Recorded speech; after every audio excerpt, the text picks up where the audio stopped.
Hello guys, আসসালামু আলাইকুম। আজকে আমি রান্না করতেছি চিংড়ি মাছের তেল ঝাল। প্রথমে আমি তেল দিয়ে দিছি, তারপরে পেঁয়াজ, কাঁচামরিচ, আদা রসুন বাটা, জিরার গুঁড়া, ধনিয়ার গুঁড়া। এখন চিংড়ি মাছ দিয়ে দিলাম। এখন একটু ভালোভাবে কষায় নেব।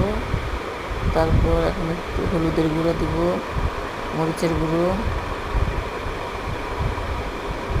সামান্য একটু পানি দিয়ে একটু ভালোভাবে কষায় নেব। এখন দিয়ে দিলাম লবণ, একটু ঢেকে দিব, আবার একটু ভালোভাবে কষায়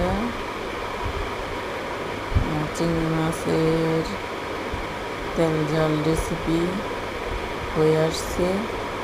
এইভাবে একদিন রান্না করে খেয়ে দেখবেন, খুবই মজা, সেই স্বাদ, অনেক মজা। এই চিংড়ি মাছের তরকারিটা খেয়ে দেখবেন এইভাবে।